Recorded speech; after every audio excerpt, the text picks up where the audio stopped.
Now, I have no idea why they took so long to release this movie.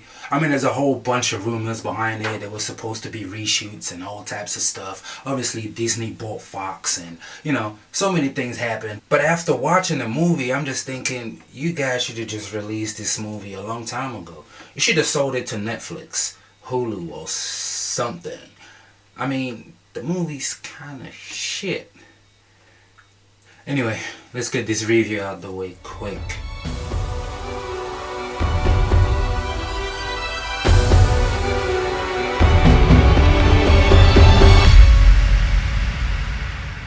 The New Mutants. So The New Mutants is about 5 mutants, 5 teenagers, who are pretty much locked in this facility with this one doctor.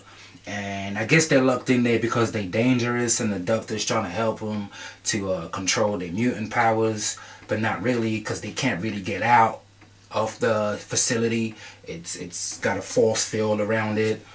And in the beginning, this new girl comes in. Her power, they don't really know what her power is. And that's what the doctor's trying to figure out. And obviously, things starts taking place and paranormal activities start going on around the house.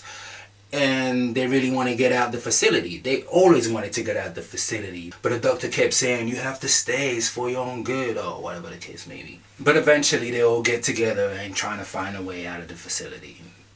That's pretty much the movie. Now the first thing I noticed in this movie is the dialogue. No, it's not that bad.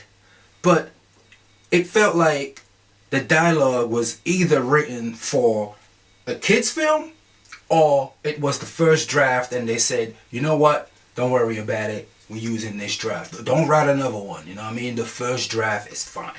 That's the best way I can explain how I felt about this script. Because it's not the actors. The actors were fine. Like Maisie Williams, I think that's her name, from Game of Thrones. She did a good job. You also have Anya Taylor-Joy. She was awesome. The guy from Stranger Things, he did a good job too. But really what I'm trying to say is they did a good job with whatever it is they was given. Because if you ask me, the screenplay should have been proofread a couple more times. And to add to it, the editing isn't that great. There's a few scenes in there which are too short. I'm like, wait, are we done already?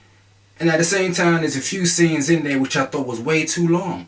But the main things are the short scenes, the scenes that are cut too short. It's like, give me some time to get invested in what's actually happening. And to be honest, I really had to push through the first and second act. Nah, for real, I think at some point I got my phone out and started Googling shit. And it's really because of the bad editing.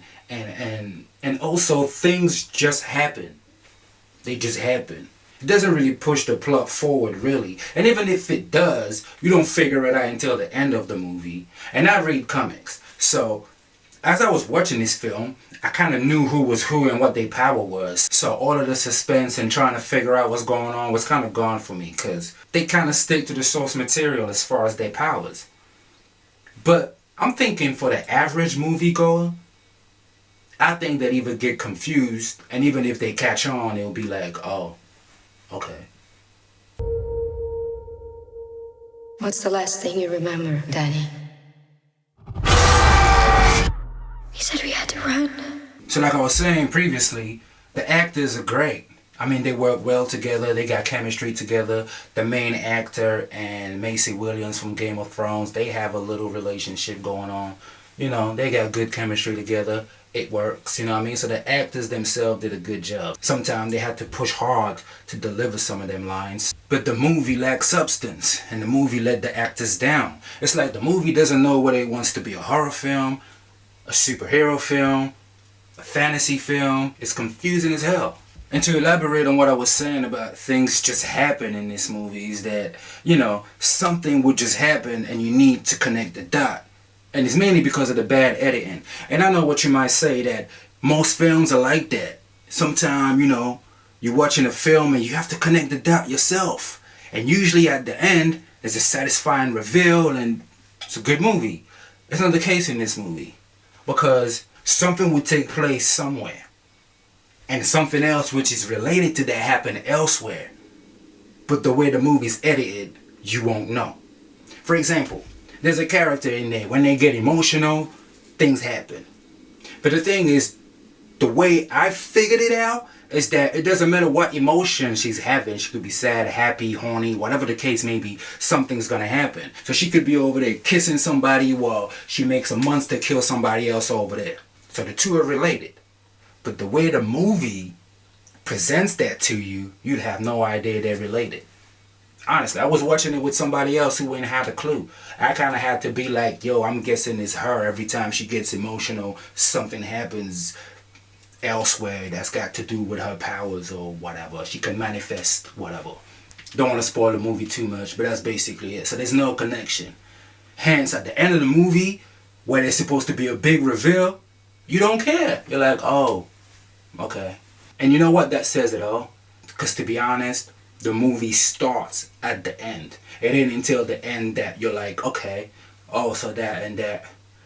Okay, whatever. But I can watch a bunch of mutants fighting a big monster. Why not? You know. Overall, the actors were good. The concept was good. I see how they're trying to stick to the source material, although they got Essex Corporation instead of the Hellfire Club. And you know, the New Mutants in the comics are all messed up anyway. I bet you know what's going on with them, but I kind of like that. And there was also rumors that Mr. Sinister was going to be in there. Thank God he wasn't, because that would have ruined the character. What else can I say about this film? It was shot okay as far as cinematography, not the CGI. Especially at the end, the CGI looks like shit. Straight up, like dog shit. The worst. I don't know, like, why. Do you know what? Here's the thing. Remember in the beginning I said they should have just sold that movie to Netflix? Honestly, should have sold that movie somewhere. Or released some DVD and video, you know, Blu-ray special, something. Because the CGI, damn. Not all the time. There's some good parts. There's some good scene with good CG. Okay, CG. But the end, oh my God. Like, why would you do that? Why? You was talking about reshoots? Forget the reshoot. Just work on the CG. And get a better editor. No, actually, I don't know. Actually, I take that back. Editing a movie isn't easy. So, I don't know. It's probably not the editor's fault. It's probably not the director's fault. We don't know why this movie is bad, so I take that back. So, yeah, good actors, good concept. What else did us? Very, very bad CG, very, very bad editing. Not so bad, but still bad screenplay. There's a good movie in there somewhere. Or there's a compelling story in there. It's just not what we get. It doesn't feel like a horror film. It doesn't feel like a fantasy film.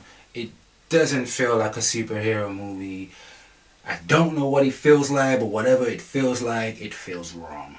But I tell you what, it did remind me of something. Do you guys remember the show, Heroes, with Peter Petrelli and Heaton? You remember that? Remember that show? This movie reminded me of Heroes. It's like a long Heroes episode. I was even gonna say a Heroes episode with a better budget, but no. It just feels and looked like a long Heroes episode. Seriously, you know, you got a doctor and a bunch of people who got powers and they locked up in there and they won't let them out. It sounds like something that could have happened in Heroes. Matter of fact, go check out the TV show, Heroes. It's pretty cool. Season 1 to 4. Forget the rest. Anyway. I killed 18 men, one by one. Okay, so what would I rate this movie? I'm going to give it a number and a letter. I'm going to give it a 3 out of 10. And I'm going to give it a C-. There's nothing else to say about it. So you're not even going to say thanks for watching. Guys, thanks for watching. Like, share, subscribe, hit the bell, and yeah. Now was that so fucking hard?